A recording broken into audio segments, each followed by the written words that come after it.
Hello, all of my creative and crafty friends. This is Boho Jewel and I am Sandra. Welcome back to my channel. If it's your first time visiting, welcome also. So I have been working on these little bookmarks right here, these little ribbon bookmarks. It's a little dragon with a resin charm, which I'm just loving that I'm finally getting it together.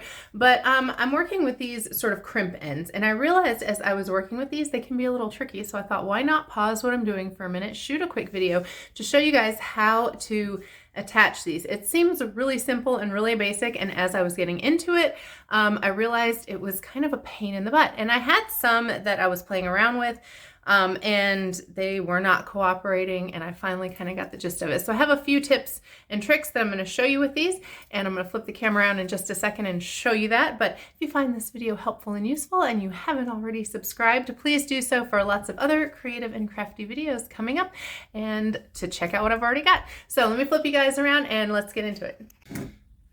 So these are the little crimp ends that we're going to be using, and you'll find them. They're called cording ends, crimp ends.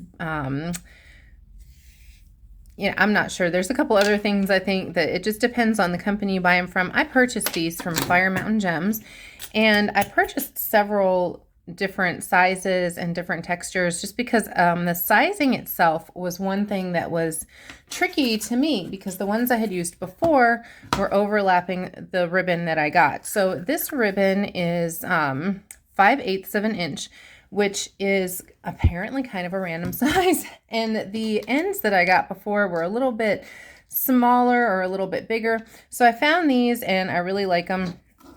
They fit right into there, nice and snug, perfect fit. So that's just something to be aware of as you're starting projects. Make sure you're checking your sizes and that it's going to match up with whatever you're using.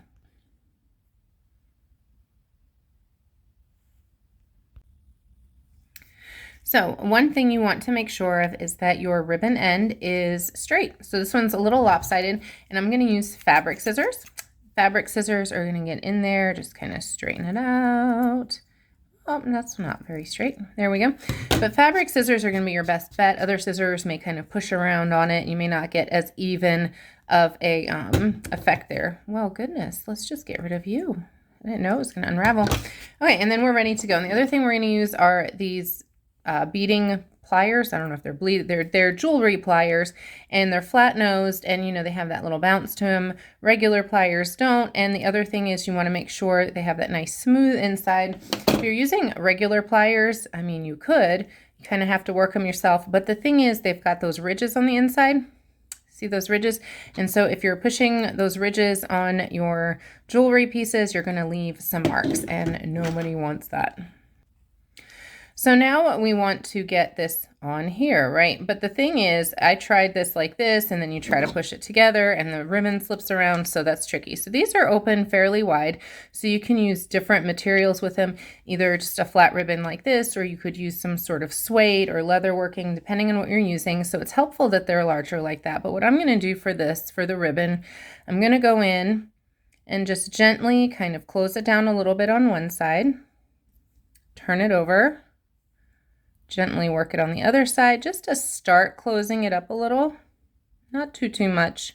You want to be able to easily get your ribbon in, and then I'm going to give it a little bit of a squeeze in the center. So you see how I closed that up a good little bit. That's going to help to keep the ribbon from sliding. And then I'm going to put my ribbon in there, make sure it's lined up, and that gives me less wobble room on the inside.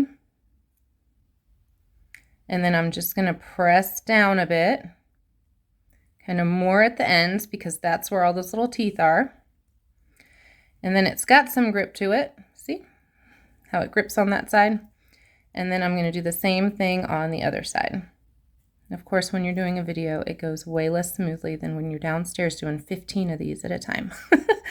All right, so we're just going to pinch that together, and we've got it set. Wiggle it, straighten it out just a little bit. And then just kind of go in and pinch it on the bottom and also in the top around a little bit. And then I like to kind of go in just like that, kind of angle it a little bit to make sure it's pinched really well. So that one came out a little lopsided, a little sideways. That's what happens when you're making a video. It's unfortunate. So if that does happen, let's see if we can open it back up a little bit. Yeah, probably not, but that's a good thing. So that just goes to show you, it's like trying to walk and chew gum at the same time, right? Trying to watch this through the camera to make sure you guys can see. Anyway, c'est la vie. So then you have the nice tight ends on here. It's not going to go anywhere. Those little teeth do a good job gripping, and you can add your charms. You can add whatever you want to. Or you can do this for jewelry as well, right? So you can use this for, like I said, if you're using it for suede, or you're using ribbon ends for a necklace, and then you just attach your closures, whatever you want to on there. So I hope you guys found that helpful. Remember to click that like and subscribe button, and I will see you guys soon with a new video. Have a great day.